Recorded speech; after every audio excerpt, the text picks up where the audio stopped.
Juliette's daddy again. Trying to get through these emails I wrote your mother for the time of the order protection and a few afterwards. This one is August 7th, 2017, so we're getting there. Dear Lori, I'm writing again even though I had not heard back from you. I honored you by answering your questions, but I still have none for mine. But they still may come.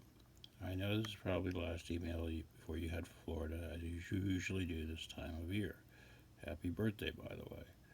I wish the best for all of you and your family, especially your mom. I continue to follow the order of protection as instructed by the judge to the best of my ability.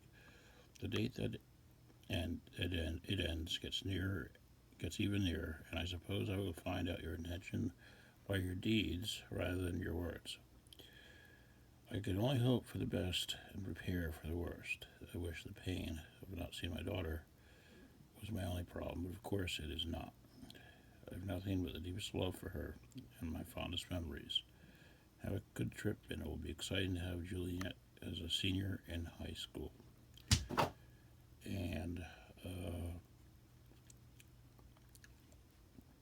something to remember about your deeds speak to your morality, not your words. Keep that in mind, Juliette. Okay, here we go. A bunch of questions and answers, all right, on 8/20, after your mother's birthday.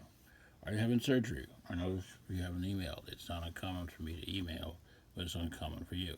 I find that very interesting because she would not email me for 5 months until the school shamed her into emailing me, and then wouldn't email me again for a month until the school shamed her for a second time, and I had to threaten her to email me. Now she is wondering why time has passed and I haven't emailed. Getting a low battery on my cell phone, so let me just plug it in quickly. I hate the idea of starting these things over again. Get in there. Why must you be so difficult?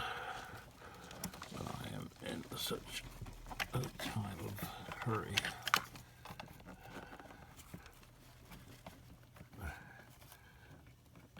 You know, I often wonder if this is all worth it. There we go. Sorry for the interruption. I write back, just leaving you alone on a presumed vacation. See a therapist, just waiting. I hope you see the full eclipse. And I said, surgery? And she goes, you mentioned replacement surgery. That was about my knees. I said, oh, next year. And she writes back, so Juliette starts school tomorrow. It should be a good year. We're up to September. How about that? We're up to September. We're getting very close. So Juliette starts school tomorrow. It should be a good year. We saw the eclipse at her computer design class. It was festive and very cool. They were down south. I don't know why they didn't see it live. Everyone in my family is doing well. Do you and Delilah have a relationship? Why did you go right on some other page for not to spy on me? Why did you join that group? Okay, that's very interesting, all right? I unfriended a whole bunch of people, including ABC people, because your mother was continuously trying to add people to my friends lists. Now, without getting too deep into it, it became very obvious. She also had people from ABC who I hadn't talked to in 9 years calling me ways of when I'm not responding to try to get information out of me. And I unfriended Delilah, my sister, and she asked if her and I have a relationship. And why did you write something? Well, somebody put me in a group, that a person's name I didn't know, and your mother was in that group. Now, on Facebook, you could put somebody else in a group, which is kind of strange. You think that you would need their permission, but you know you can do that. and somebody put me in some group that your mother was in. I don't think it was an accident. I think that she was trying to get me to, this woman's name was Kath Green. If you know her, Juliette, if you ever heard that name. If that's a friend of your mother's. All right, back. Okay, I wasn't going to answer this because I asked a bunch of questions last time and you didn't answer any of them. I wanted to know if the police are going to knock on my door and if you're trying to take me back to court before the 1st. I was automatically joined to that group by Kath Green, who isn't even a friend of mine, who I don't even know. But you sure got the message fast. When something as bizarre as that happens, what am I supposed to think? I mean, how else would your mother know that quickly? My therapist was away because of a death in her family last week, and I'll be away for most of the rest of the month. I'm going crazy every time I hear the door knock. It doesn't matter when the order of protection expires. I'm not going to bother you, or other than trying to have us get together with the therapist to bring us back together for Juliette's sake. But I can't force anything to happen. It would be nice when I ask you a question if you try, like I do, to answer it. Mainly, what are your intentions? There's nothing left to say, really. My therapist and I are waiting to see what actions you take. I have said it all, and I know almost nothing, such as, why did you even do this? All right, that's just such a big question, because why did you do this? What did I do? What did I do, Juliette, to you, to cause me to have me permanently separated from you?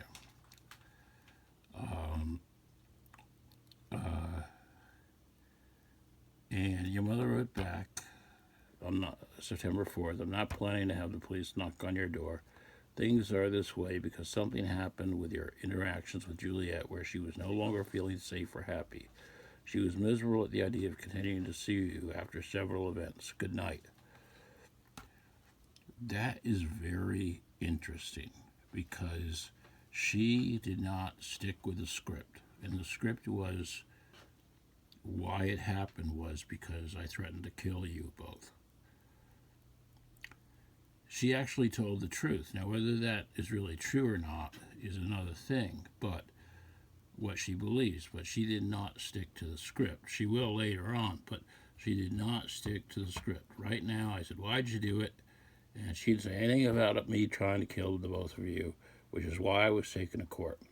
She just said she was afraid that you were feeling unsafe or unhappy.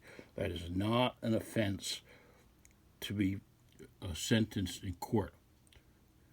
All right? And that is something to be worked out with family therapists and planners and between me and your mother. But she has just, and I just want to say that to you, okay? I'm not planning to have the police knock on your door. Things are this way because something happened with your interaction with Juliette where she was no longer feeling safe or happy. She was miserable of continuing to see you after several events. No mention of threats or death, of death or any harm or anything like that. She told the truth. She has just committed herself to saying that she had lied to the court to get an order of legal order of protection against me. And I said, thank you. I think if we talk this out, we might find a middle ground. Past is the past. I am sure you're going to discuss going forward. And we're not going to discuss anything going forward until after the order of protection expires. You need not worry I'll do anything crazy. Try and talk. That's all I'll do is try and talk. My love for my daughter stays as strong as it ever was. I would dearly like to clear the air and be of help. By the way, if you know Kath Green, ask her why she put me in a group. I'll be traveling with my laptop. This is true. I took a trip to Europe. I'll save money. I wanted to get the hell out of town because I was sure that your mother was going to extend the order of protection, which she actually didn't do, which surprised everybody.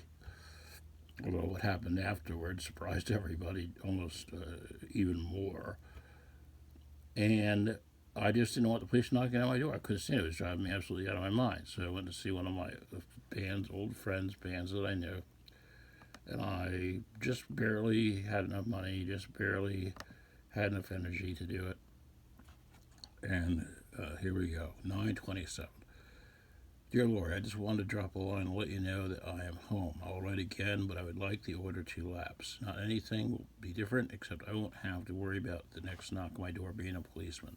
This whole thing has left me empty. How did I manage to lose the one thing in my life that meant everything to me? It seems almost impossible, but it happened. I will spend every day for the rest of my life thinking about that. Love to Juliette. Your mother writes back on 9/29, actually 2 hours before the order expires. I don't know if she knew that, but I knew that because the order expired at midnight on 9/29.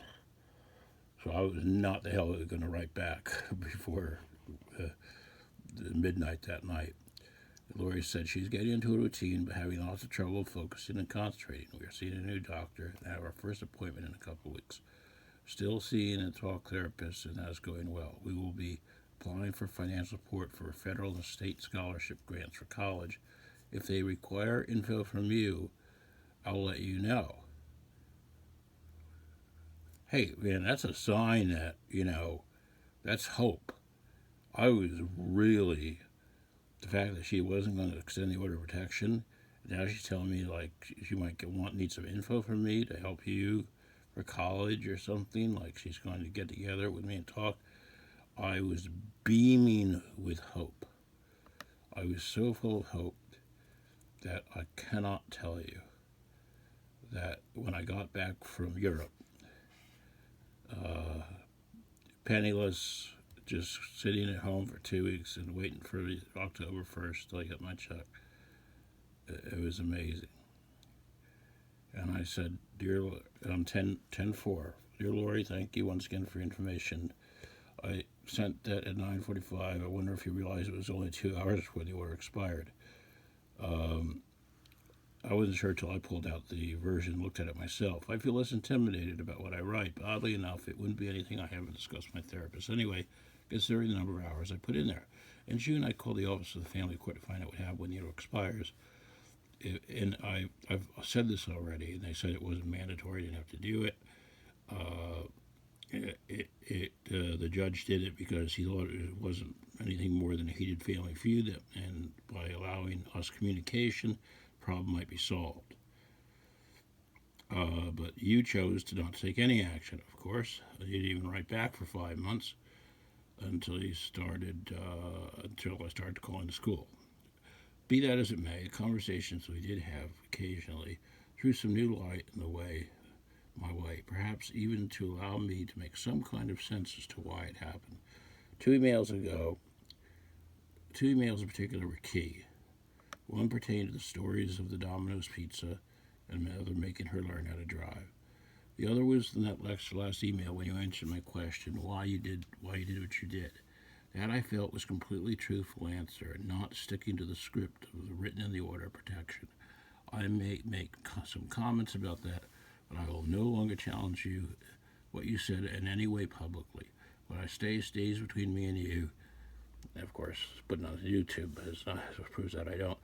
And in the end, anything I will say will put an end to it. It serves no purpose going forward other than to show I have no evidence other than obeying it, which shows that what has always been true, that I am of no danger to you and Juliette, and I feel you've always known this. Let me just say that it's my goal to Ryan to reestablish my relationship with Juliette, the best course of action going forward in all our lives. I don't blame you for being skeptical or disagreeing with anything I might say, but it does nothing for my cause to anger you in any way. At that time, almost 20 months ago, both of us were fueled with high emotions. I think we can sit down calmly and peacefully, perhaps in the presence of my therapist or somebody else. We might find, and I hate to use a cliche, but we might find what happened, somewhere it's lies, somewhere in the middle. Not talking solves nothing, and emails only go so far.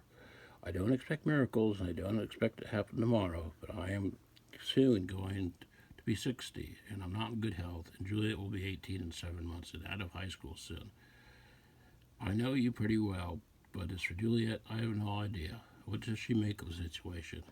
How different is she after 2 years? If we are talking about right now, I have to make peace with you first. I know you to I cannot force you to do anything, even write back. But two positive things I can lean on right now is that you have written me, and you did let the order expire. However, I have no idea what your intentions are concerning me going forward. There's still time. I don't want to sound morbid, but Tom Petty just died at 66, and I'm 60. Well, I'm sorry. I'm aware of any of my chances. I'm aware that there are chances of never seeing my daughter again. And I know this has been a long video, and they seem to be taking forever now to upload on YouTube. But we've gotten a long way. We've gotten past the last day of the order of protection. I've not seen you, Juliette, for 20 months. And now I am brimming with hope that your mother will agree to somehow resolve this situation and that I will someday see you soon. Even some of my friends who don't understand how the system works says, "Oh, October, you're going to see your daughter." I go, "No, not necessarily." And I'm doing this in April of 2018 and getting close to your 18th birthday. And obviously something went very, very wrong. So I love you. It's been a long video. Let me close it down and we'll pick it up because we're going to get some really amazing. There's going to be two really amazing emails from your mother that we'll seal the deal of. Well, you'll see. All right, love you. Bye.